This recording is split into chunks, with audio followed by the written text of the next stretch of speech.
Hello बच्चे लोग, कैसे हो? नए साल की विशेष शुभकामनाएं। Happy new year 2023। तो as we are having a new year, आज हम लोग we will also have a new chapter of chemistry class 10th, that is carbon and its compounds. ठीक है, आज हम लोग इस चैप्टर का की शुरुआत करने वाले हैं। थोड़ा बड़ा चैप्टर है, तो I will expect a certain amount of sincerity from your side. ठीक है ना?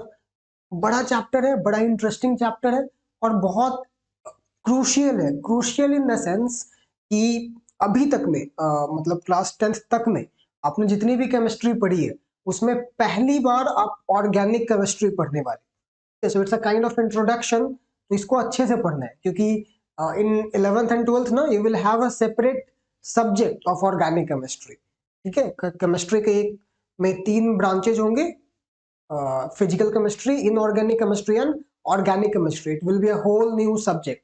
तो इसीलिए आपको उससे इंट्रोड्यूस करवाना है थ्रू दिस चैप्टर, इसलिए बहुत इंपॉर्टेंट और बहुत इंटरेस्टिंग है। ठीक है, बस थोड़ा सा ध्यान से सुनना है, दैट्स इट। शुरू करते हैं ऑर्गेनिक केमिस्ट्री। देखो, carbon is an element, right? Carbon atomic number 6, सब पहचानते हैं इसको। Atomic number 6 and mass number 12। Mass number 12, what does it mean? इसके न्यूक्लियस में 6 प्रोटॉन्स है ना? 6 प्रोटॉन्स है, right? 6 is the atomic number. Atomic number means what? Number of protons. So there are 6 protons. 12 is the mass number, that is number of protons plus neutrons. तो 6 proton है और 6 neutron है। ठीक है, और 6 इलेक्ट्रॉन्स भी होंगे। सॉरी, फर्स्ट शेल में यानी कि के शेल में देयर विल बी 2 इलेक्ट्रॉन्स और दूसरे शेल में यानी कि एल शेल में there will be 4 electrons. Okay, 1, 2, 3, 4, right? This is L shell. This first one was K shell, this one is L shell, and this is nucleus, right? ये एक normal सा carbon atom है। मजे की बात ये है ना कि carbon is like omni present, लगभग हर जगह प्रेजेंट है। ठीक है, आप जो भी चीजें सोच सकते हो ना अभी कि अभी अर्थ पे है, लगभग हर जगह पाया जाएगा किसी ना किसी फॉर्म में। ठीक है, कार्बन अपने सॉरी कार्बन अपने नेटिव स्टेट में कोल के फॉर्म में मिलेगा, ग्रेफाइट के फॉर्म में मिलेगा, डायमंड के फॉर्म में मिलेगा, कोक के फॉर्म में मिलेगा, राइट? बट कंबाइंड फॉर्म में भी कार्बन भरा पड़ा है। कार्बन डाइऑक्साइड हो गया, कार्बन मोनोऑक्साइड हो गया, फिर आप जितने भी बायोलॉजिकल मॉलिक्यूल सोच सकते हो, ग्लूकोज हो गया, प्रोटीन्स हो गया, फैट्स हो गया, तुम कोई सा भी शुगर ले लो, कोई सा भी कई जगह पे विटामिन मिनरल्स पे मिलेंगे। ठीक है, जितना भी लिविंग बायोमास है, ट्रीज, एल्गी, बैक्टीरिया, जितना भी लिविंग ऑर्गेनिज्म है, सब में कार्बन भरा ही पड़ा है। ठीक है, तो अब लगभग जहां जहां सोच सकते हो ना उसमें कार्बन है। बैटरीज में कार्बन का रॉड यूज होता है, ग्रेफाइट को एज एन इलेक्ट्रोड्स यूज करते हैं, डायमंड पूरा का पूरा कार्बन ही है। ठीक है, कार्बन भरा पड़ा है हमारे आसपास।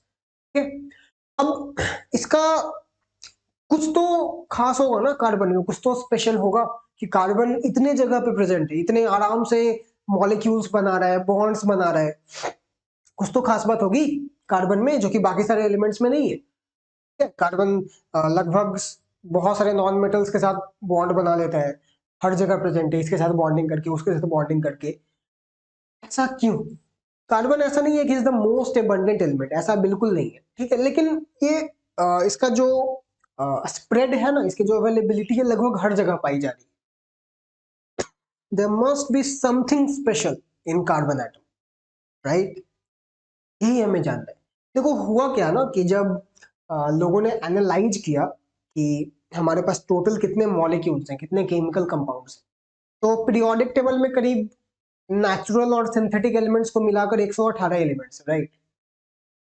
कार्बन को छोड़ दिया जाए, हटा दिया जाए, बाकी के 117 एलिमेंट्स, ठीक है, कार्बन को छोड़ के बाकी के 117 एलिमेंट्स सबको अगर मिला भी दिया जाए ना, तो उन सब के टोटल कंपाउंड्स का नंबर कुछ लाख में था, ठीक है, मतलब बहुत ज्यादा नंबर नहीं था, ठीक है, पर सारे एलिमेंट्स को मिला भी दो,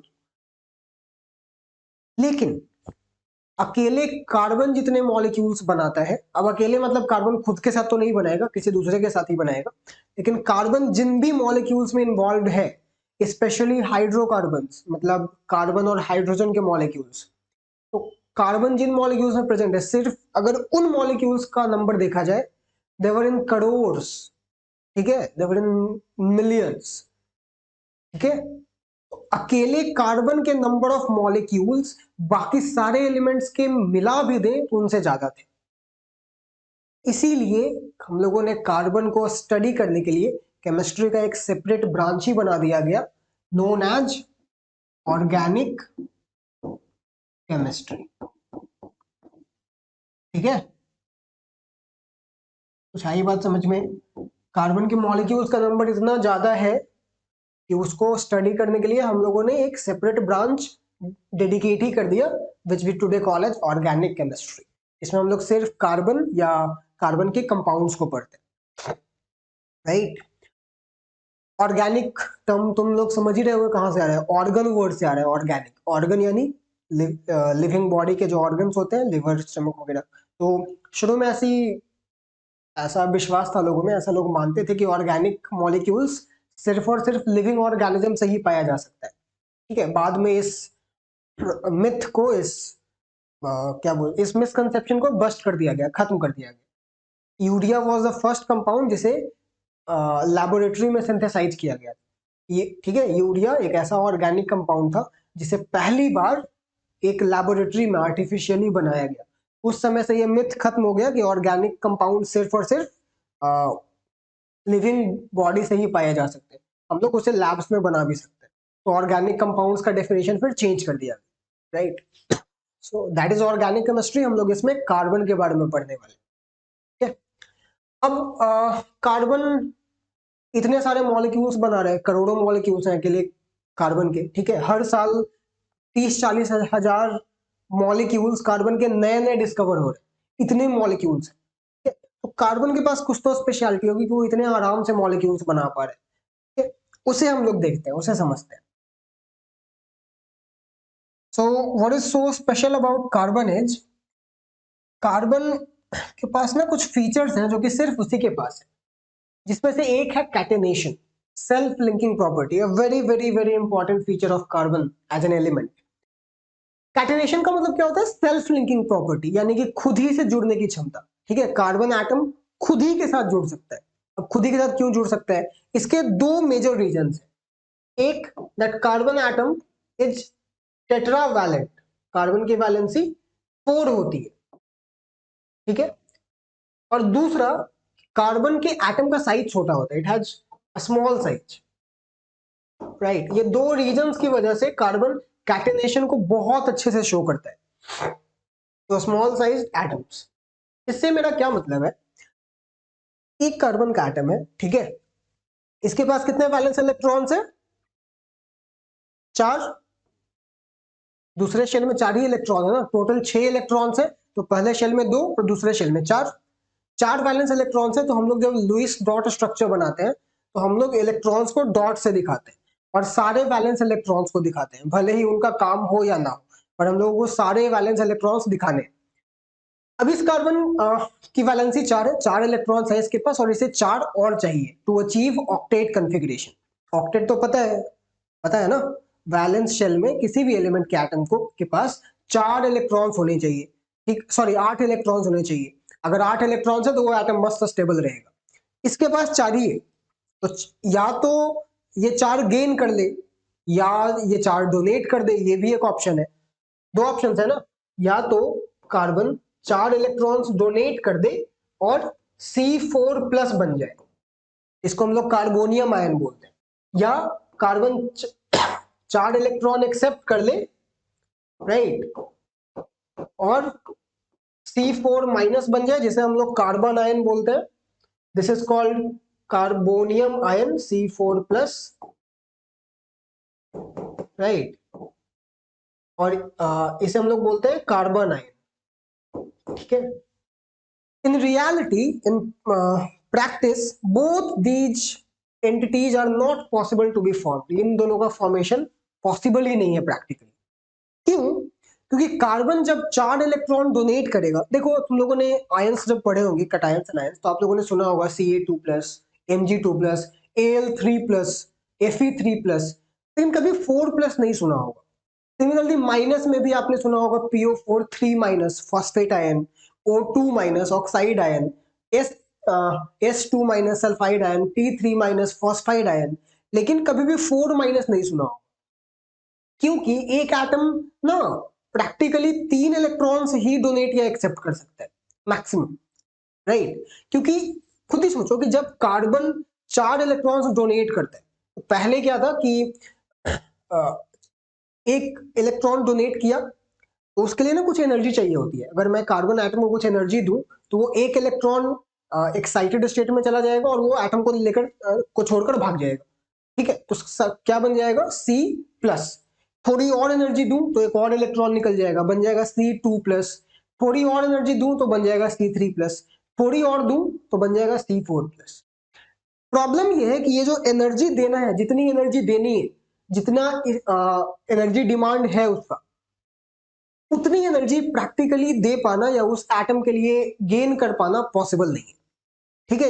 it is very very huge demand of energy which can't be fulfilled practically, ठीक है? तो जितनी एनर्जी इस कार्बन एटम को चाहिए होगा ताकि इससे 4 इलेक्ट्रॉन्स निकल पाए, that is not possible to be provided practically, ठीक है? तो सारा प्रॉब्लम एनर्जी डिमांड का है। उतनी एनर्जी है ही नहीं कि कार्बन से 4 इलेक्ट्रॉन निकाले जा सके, तो C4+ बनना इम्पॉसिबल, राइट?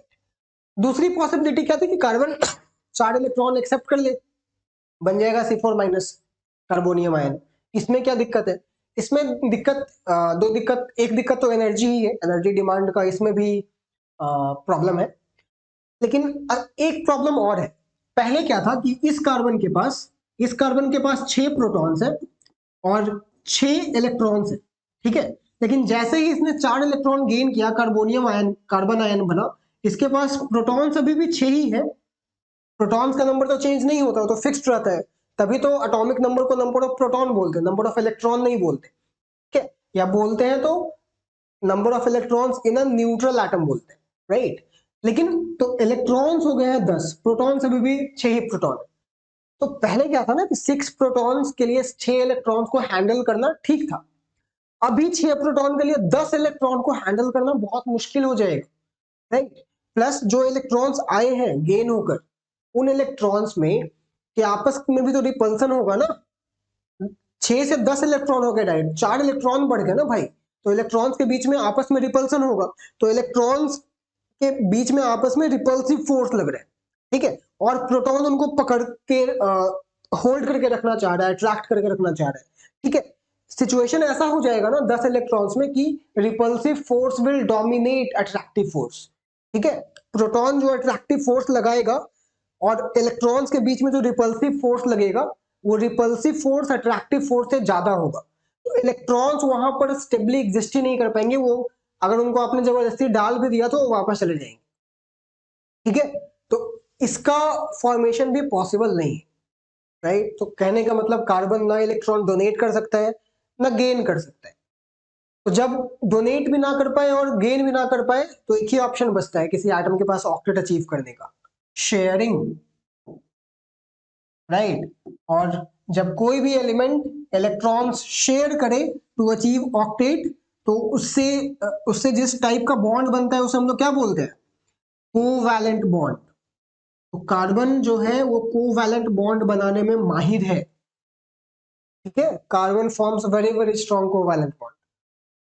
तो कार्बन क्या करेगा कि एक कार्बन के पास 4 इलेक्ट्रॉन है, तो 4 और कार्बन को एटम्स को बुलाएगा जो कि अगल बगल में होंगे, राइट? और सारे कार्बन एटम्स की सिचुएशन तो वही है ना, सब टेट्रावैलेंट है, सबकी 4 वैलेंसी खाली है, राइट? सिचुएशन तो वही है सबका। इसकी भी 4 वैलेंसी खाली है, इसकी भी, इसकी भी और इसकी भी, राइट? तो जो सेंट्रल कार्बन एटम है ये क्या करेगा कि बगल वाले कार्बन एटम से एक इलेक्ट्रॉन शेयर कर लेगा, राइट? इससे क्या हुआ कि एक इलेक्ट्रॉन शेयर हुआ तो बदले में एक इलेक्ट्रॉन इसको भी मिला, क्योंकि दोनों ने एक एक इलेक्ट्रॉन शेयर किया ना। तो ये जो दो इलेक्ट्रॉन है इस बॉन्ड के, ये जो बॉन्ड पेयर बना इलेक्ट्रॉन्स का, ये दोनों के बीच में शेयर्ड है और ये कोवैलेंट बॉन्ड। तो ये दोनों इलेक्ट्रॉन्स इस एटम का भी है और इस एटम का भी है, एक कोवैलेंट बॉन्ड बना। तो कार्बन के पास अपने 4 इलेक्ट्रॉन्स थे पहले, एक इलेक्ट्रॉन उसको और मिल गया, राइट। क्या बन गया, कितने इलेक्ट्रॉन्स हो गए अभी, 5, चाहिए कितना, 8। तो ये इधर भी एक कोवैलेंट बॉन्ड बनाएगा, तो इधर भी एक इलेक्ट्रॉन मिला इसको, इधर से भी एक बॉन्ड बनाएगा, इधर से भी एक बॉन्ड बनाएगा। अब इसके पास टोटल हो गए 8 इलेक्ट्रॉन्स, हो गया इसका ऑक्टेट अचीव, राइट।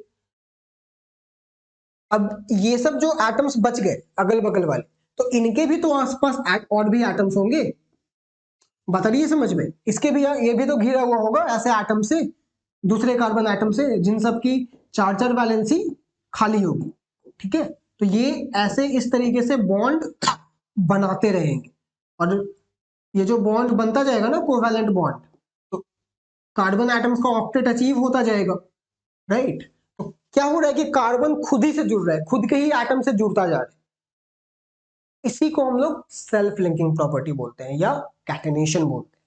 कार्बन अब खुद ही के एटम्स के साथ ज्वाइन करने की एबिलिटी रखता है, इसी प्रॉपर्टी को वी कॉल कैटेनेशन, ठीक है। तो कार्बन सिंस टेट्रावैलेंट है, इसलिए शेयरिंग करके बड़े आराम से बॉन्ड बना लेगा। प्लस कार्बन का जो साइज होता है ना एटम का, वो थोड़ा छोटा होता है, तो वो इस चीज में हेल्प करता है। छोटा एटम होगा तो न्यूक्लियस इलेक्ट्रॉन्स को अच्छे से होल्ड करके रख पाएगा ना, ठीक है। तो एक एडिशनल स्टेबिलिटी मिलती है उसको। पीरियोडिक टेबल में जो ग्रुप है कार्बन का, उसमें कार्बन है, सिलिकॉन है, जर्मेनियम है, टिन है और लेड है, ठीक है। सब एक ही ग्रुप के एलिमेंट्स हैं, सबके सबके पास 4 ही वैलेंस इलेक्ट्रॉन्स हैं, लेकिन सब कैटेनेशन शो नहीं करते। कैटेनेशन कार्बन शो करता है, बाकी सब भी शो करते हैं, ऐसा नहीं कि नहीं करते हैं। लेकिन कार्बन जितने अच्छे से कैटेनेशन शो करता है, उतने अच्छे से और कोई नहीं करता है। जैसे जैसे नीचे जाओगे ना, कैटेनेशन की टेंडेंसी घटते जाएगी, लेड तक पहुंचते पहुंचते कैटेनेशन की प्रॉपर्टी ऑलमोस्ट खत्म हो जाती है, थोड़ी बहुत कम रहता है। तो क्यों, क्योंकि नीचे जाने पे एटम का साइज बढ़ता है। सिलिकॉन का साइज बड़ा है एटम कार्बन से, ऑब्वियसली बड़ा है। सिलिकॉन, कार्बन के पास 2 ही शेल्स है, सिलिकॉन के पास 3 शेल होगा, जर्मेनियम के पास 4 होगा, लाइक दैट। तो नीचे जाने पे साइज साइज तो बढ़ रहा है, एटम्स का साइज बढ़ रहा है, लेकिन जो न्यूक्लियस का जो फोर्स लगेगा इलेक्ट्रॉन्स पे, वो डिक्रीज होता जाएगा वैलेंस इलेक्ट्रॉन्स पे। तो कैटेनेशन की जो टेंडेंसी है वो भी घटती जाएगी नीचे जाने पे। तो कैटेनेशन शो ये सब भी करेंगे, ऐसा नहीं है कि नहीं करते, लेकिन जितने अच्छे से कार्बन शो करता है ना, और कोई नहीं करता, राइट। तो catenation is one of the biggest reasons कि why carbon forms so many molecules. Organic chemistry इतना वास्ट क्यों है, इसका एक बहुत स्ट्रॉन्ग रीजन है कैटेनेशन। और कैटेनेशन कार्बन क्यों कर पा रहे हैं, क्योंकि टेट्रावैलेंट है, स्मॉल साइज एटम्स है। एक और बहुत इंपॉर्टेंट बात है कार्बन की, कि ये कार्बन कार्बन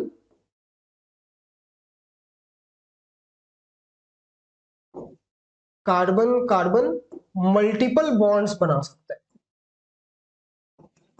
आई बात समझ में। ये एबिलिटी भी बहुत कम एलिमेंट्स के पास है, ये आपस में मल्टीपल बॉन्ड्स बना सकता है। मतलब ये सब जो बॉन्ड्स यहाँ पे आपको दिख रहा है, ये सब सिंगल बॉन्ड्स, एक ही बॉन्ड है ना। कार्बन डबल और ट्रिपल बॉन्ड भी बना सकता है, और भी कुछ कुछ एलिमेंट्स बना पाते हैं, लेकिन कार्बन बड़े आराम से बनाता है आपस में। जैसे अगर एक कार्बन एटम है और ये दूसरा कार्बन एटम है, तो यहाँ पे क्या हो रहा है कि एक ही इलेक्ट्रॉन शेयर हो रहे हैं दो एटम्स के बीच में। कार्बन चाहे तो 2 इलेक्ट्रॉन्स भी शेयर कर सकता है आपस में, राइट। 2 बॉन्ड बन गया, पर इसकी 2 वैलेंसी तो अभी भी खाली है। टोटल तो 8 चाहिए ना, टोटल 4 बॉन्ड बनाने हैं, 2 बन गए, 2 और ये कहीं से भी बना लेगा, ठीक है। पर एक एटम की तो जरूरत कम गई ना, एक क्या 2 एटम्स की जरूरत कम कम गई। ये हो गया डबल बॉन्ड। अगर 3 इलेक्ट्रॉन शेयर कर ले तो कार्बन ट्रिपल बॉन्ड भी बना सकता है, ठीक है। ये कार्बन कार्बन ट्रिपल बॉन्ड, तो ये एबिलिटी भी कार्बन का एक एडिशनल फीचर है, वो एक extra kind of stability add करता है, राइट। क्योंकि अब वो डबल बॉन्ड बना पा रहा है ना, और ट्रिपल बॉन्ड भी, तो कार्बन का दूसरे एटम्स पर डिपेंडेंसी घट जाएगा, क्योंकि ये खुद में ही एक दूसरे को सैचुरेट करने के लिए काफी होगा। राइट। तो ये भी एक बहुत इंपॉर्टेंट पॉइंट है कि कार्बन डबल बॉन्ड और ट्रिपल बॉन्ड बना पा रहा है, और ये सारे बॉन्ड्स कैसे हैं, कोवैलेंट बॉन्ड।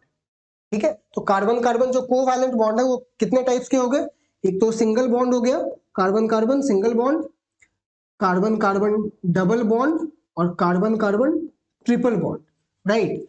इन तीनों में सबसे स्ट्रॉन्ग कौन होगा, single bond double bond triple bond में सबसे स्ट्रॉन्ग कौन होगा।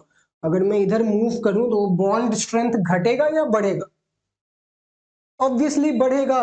ये एक बॉन्ड है मेरे भाई, ये दो और ट्रिपल बॉन्ड है, तो बढ़ेगा ना। So bond strength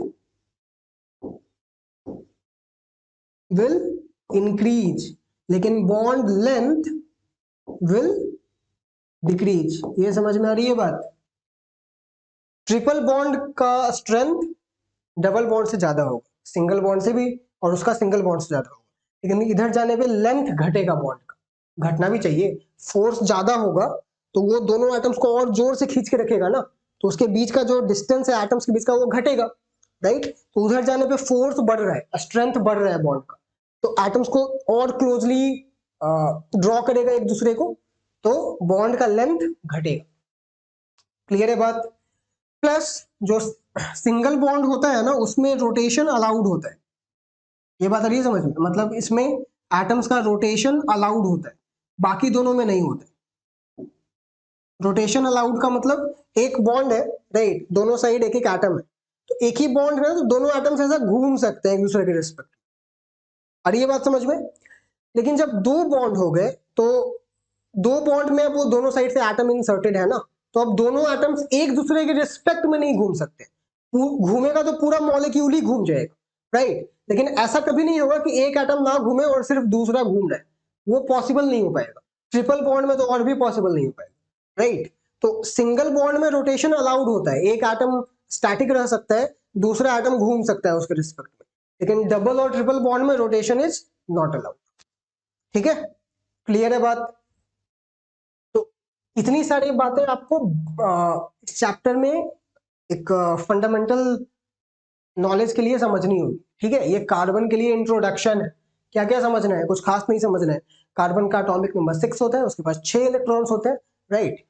valence electron 4 होते हैं, वो टेट्रावैलेंट होता है, उसे 4 और इलेक्ट्रॉन्स की जरूरत है स्टेबल होने के लिए, ऑक्टेट अचीव करने के लिए, लेकिन वो डोनेट या एक्सेप्ट नहीं कर सकता। क्यों, क्योंकि एनर्जी डिमांड पूरा नहीं होगा। अगर एक्सेप्ट करता है तो इंटर इलेक्ट्रॉनिक रिपल्सन बहुत ज्यादा हो जाएगा। ठीक है, तो उसके पास एक ही ऑप्शन बचता है, शेयरिंग, राइट। शेयरिंग करके वो कोवैलेंट बॉन्ड बनाता है, और ये काम वो आपस में ही कर सकता है, इसी प्रॉपर्टी को हम लोग बोलते हैं कैटेनेशन। और इसके साथ साथ ही वो सिंगल बॉन्ड तो बनाता ही है, वो डबल और ट्रिपल बॉन्ड भी बना सकता है, राइट। इससे कार्बन कार्बन के बीच में जो कैटेनेशन हो रहा है, जो सेल्फ लिंकिंग प्रॉपर्टी है, वो और अच्छे से हो रही है एक तरीके से, क्योंकि दूसरे टाइप के एटम्स पर डिपेंडेंसी घट जाएगी। ठीक है, बात हुई क्लियर। तो ऐसे ही कंपाउंड्स जिसमें कार्बन कार्बन के एटम्स के बीच में कोवैलेंट बॉन्ड मिले, इन्हीं को हम लोग बोलते हैं ऑर्गेनिक कंपाउंड्स, और ऐसे ही कंपाउंड्स को हम लोग को इस चैप्टर में पढ़ना है। ठीक है, बात क्लियर है। कार्बन और कार्बन के बीच में जब कोवैलेंट बॉन्ड मिलने लगे जिन मॉलिक्यूल्स में, उन्हीं कंपाउंड्स को या मॉलिक्यूल्स को हम लोग ऑर्गेनिक कंपाउंड्स बोलेंगे, जो हम लोग इस चैप्टर में देखेंगे अच्छे से। जो मेजॉरिटी ऑफ ऑर्गेनिक कंपाउंड्स है, दे आर हाइड्रोकार्बन्स, मतलब they are made up of hydrogen and carbon. तो हम लोग एक एक चीज को आगे डिटेल्स में देखेंगे। अभी ये सारी बेसिक बातें अगर समझ में आ गई हो तो बहुत अच्छी बात है, आगे अच्छे से समझ में आएगा। अभी इस चैप्टर में बहुत कुछ देखना बाकी है, बहुत मजा आने वाला है, राइट। तो stay tuned to us. If you like the video please like and share subscribe and comment, right. चलिए, you paid us a lot of time, अच्छे से सुना, ध्यान से सुना, ऐसे ही मन लगाकर पढ़ते रहो, you will keep getting good results. ठीक है, चलो बाय।